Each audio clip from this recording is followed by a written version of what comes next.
Guys, nandito ako ngayon sa Magandang Baras at linakad ko from Teresa. Nag-jogging ako to Tanay, and then Tanay pabalik papunta dito sa Magandang Baras dahil sinabi nila dito ay maganda daw. So i-try nating puntahan yung Magandang Baras na sinasabi nila na pinupuntahan din ng mga mga namamasyal. Yun, so may napansin ako dito na ganito. Tingnan natin. Ayan ayan mga yan.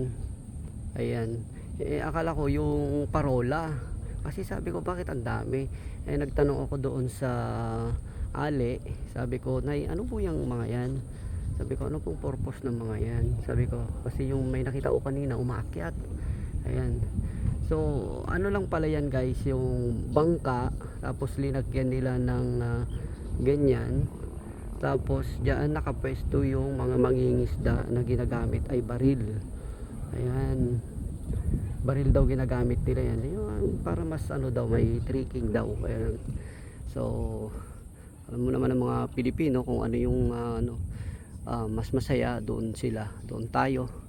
So yun, may mga namimingwit din, may mga gumagamit din ng mga ibang klaseng mga traditional na pangingisda. Pero ito kasi napakaganda. Tingnan nyo guys yung isa.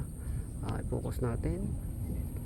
Ayan naka payong doon. Yun namamaril yan. Yun, namamaril ng isda yan. Ayan guys, namamaril yan pala. Tinitignan nila tapos namamaril siyang gano'n. Ayan guys, so ayos. Okay, ayan mga boys and girls, puntahan natin. Ito, bali ito yung daanan na malapit na, kaso may tubig. Tignan natin kung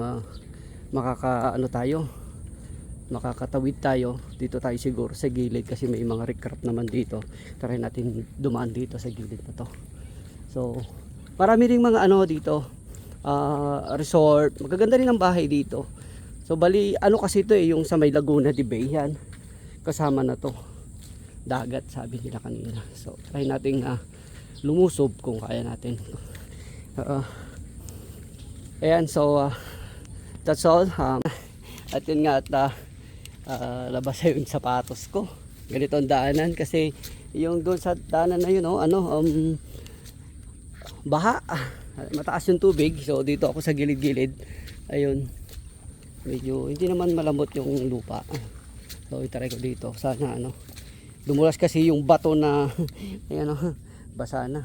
Dumulas kasi yung bato na inapakan ko kanina. So oh my god, wala naman yata akong makikita dito. Oh shit, nakakatakot lang kasi baka madulas to eh. Ayan, malumot kasi siya. Ayan, so wala, hindi ako makakapunta, sayang. Maganda daw dito eh, wala, hanggang doon lang. Ayan sarado din baga. Ayun, linulubog pala yung itong lugar na to. Ayan, so maganda pala mag fishing. Ayun,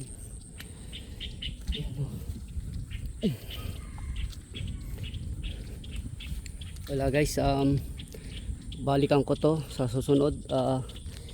Balikan ko to pag umupa na yung tubig. I-try kong puntahan natin, tapos abangan nyo yung next na video ko na pagpunta dito. So maglalakad pa ako pauwi. Ayan, kasi exercise ako. Matagal na kasi hindi pinawisan.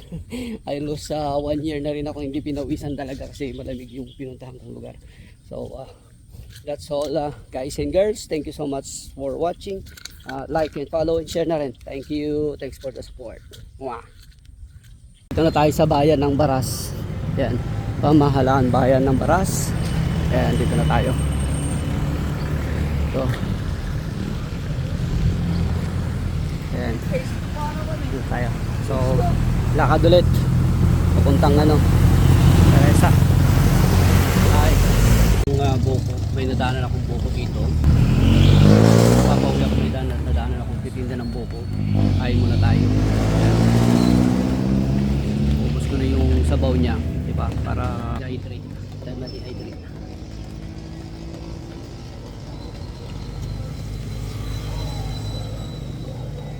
Tamis.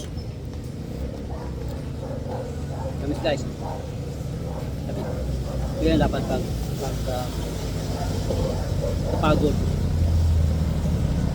Instead na bibili kayo ng soft drinks o kung ano-ano, mas maganda itong buko kasi fresh talaga to. Talagang nakakaano to. Pwede kayo ma-dehydrate. Yan. Magkano lang naman yan? 30. Magkano ang soft drinks? Diba? 30 din. So mas maganda na itong buko. Mayroon pang laman. Parang nagtinapay na rin. Sarap guys. Ayan. Thank you.